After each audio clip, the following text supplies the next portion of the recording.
सावन का पावन महीना और भगवान शंकर की हर जगह आराधना, यह बहुत ही सामान्य दृश्य है।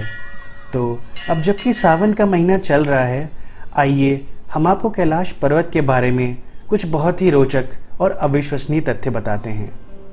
सबसे पहले बात करते हैं कैलाश पर्वत की ऊंचाई की, जो है 6,656 मीटर्स, और ये दुनिया की सबसे ऊंची चोटी माउंट एवरेस्ट से लगभग 1350 मीटर कम है।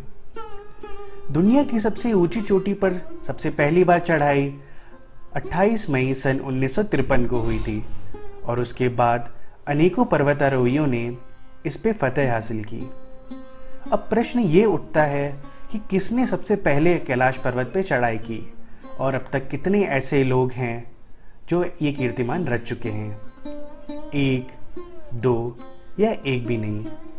तो आइए इस वीडियो में अंत तक बने रहिए कैलाश पर्वत से जुड़े इस प्रश्न का उत्तर जानने के लिए। और अगर आप हमारे चैनल पे नए हैं तो हमारे चैनल को कर दीजिए सब्सक्राइब, ताकि मैच हो हमारी और आपकी वाइब।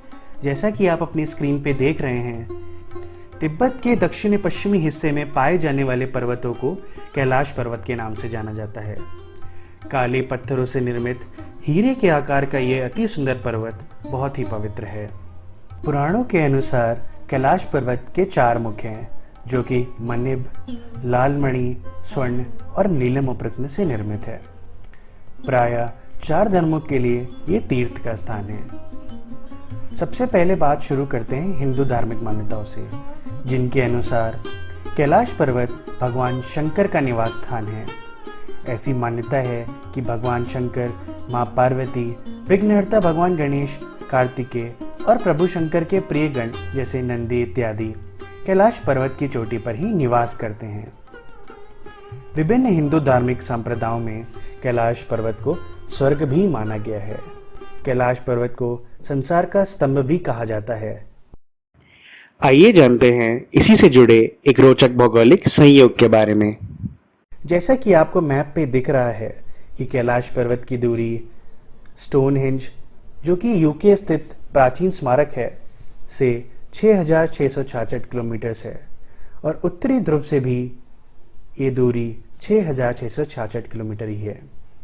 दिलचस्प बात यह है कि जब दक्षिणी ध्रुव से कैलाश की दूरी नापी गई, वो निकली 13,332 किलोमीटर, जो कि उत्तरी ध्रुव और स्टोनहेंज से कैलाश पर्वत की दूरी का 2 गुना है।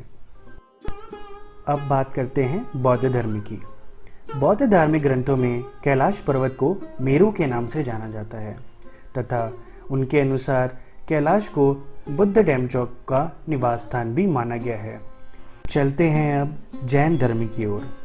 जैन धर्म में कैलाश पर्वत को अष्टपद पर्वत के नाम से जाना जाता है, और ये मान्यता है कि इस पर्वत पे ऋषभदेव को जीवन मृत्यु के इस चक्र से मुक्ति मिली थी, अर्थात इसी पावन भूमि पे जैन धर्म के संस्थापक को मोक्ष प्राप्त हुआ था। चौथा और आखिरी धर्म है बौद्ध धर्म, जिनकी मान्यताओं के अनुसार कैलाश पर्वत को स्काई गॉडेस सिपाईमेन का निवास स्थान माना गया है। अब आते हैं हमारे प्रश्न की ओर, यानी कितने लोगों ने आज तक कैलाश पर्वत पे चढ़ाई करी। वर्ष 1980 से चाइनीज गवर्नमेंट ने इस पर्वत पे किसी तरह की क्लाइंबिंग और ट्रैकिंग पे कड़ा प्रतिबंध लगा दिया है। पर यह प्रतिबंध हमेशा से नहीं था। पर दिलचस्प बात यह है कि आज तक इस पर्वत पे कोई नहीं चढ़ पाया। वर्तमान में विश्व की 7 सबसे ऊंची चोटियां, जैसे कि माउंट एवरेस्ट, K2 इत्यादि पर अनेकों लोग चढ़ चुके हैं। यानी ये तो तय है कि कैलाश पर्वत की ऊंचाई इसकी वजह नहीं है। ये अभी तक रहस्य है कि कोई भी कैलाश पर्वत पे आज तक क्यों नहीं चढ़ पाया। हालांकि कुछ ऐसे लोग हैं जिन्होंने कैलाश पर्वत पे चढ़ने का प्रयास किया। 19वीं और 20वीं सदी में कुछ रूसी पर्वतारोहियों ने कैलाश पर्वत पर चढ़ने का प्रयास किया, पर वो रहस्यमय तरीके से गायब हो गए। किसी को नहीं पता चला क्या हुआ उनके साथ। 1926 में अंग्रेज माउंटेनियर ह्यू ग्रोटलेज ने कैलाश पर्वत के पूर्वी मुख का गहन अध्ययन किया, पर अंततः वो इसी निष्कर्ष पर पहुंचे कि कैलाश पर्वत पर चढ़ना मुमकिन नहीं है।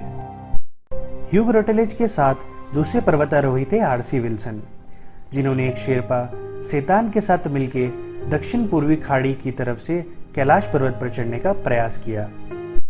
उनके शब्दों में यदि कहा जाए तो जैसे ही उनको एक आसान रास्ता चोटी की तरफ मिला, भारी बर्फबारी की वजह से वो आगे नहीं बढ़ पाए। कुछ वैज्ञानिकों की माने तो कैलाश में उम्र बहुत तेजी से बढ़ती है, यानी 2 या 3 दिन की चढ़ाई में ही व्यक्ति 8 से 10 हफ्ता बूढ़ा हो जाता है। ऐसा कहते हैं कि कई सारे लोगों की उम्र अचानक से बढ़ी और वृद्धावस्था में होने वाली बीमारियों से उनकी मृत्यु हो गई। इन सभी लोगों के अनुभव से ये तो तय है कि कैलाश पर्वत पर चढ़ना अभी तक संभव नहीं हो पाया है, और जिन्होंने भी ऐसा प्रयास किया उनको ऐसा प्रतीत हुआ जैसे एक अदृश्य शक्ति उनका रास्ता रोक रही है।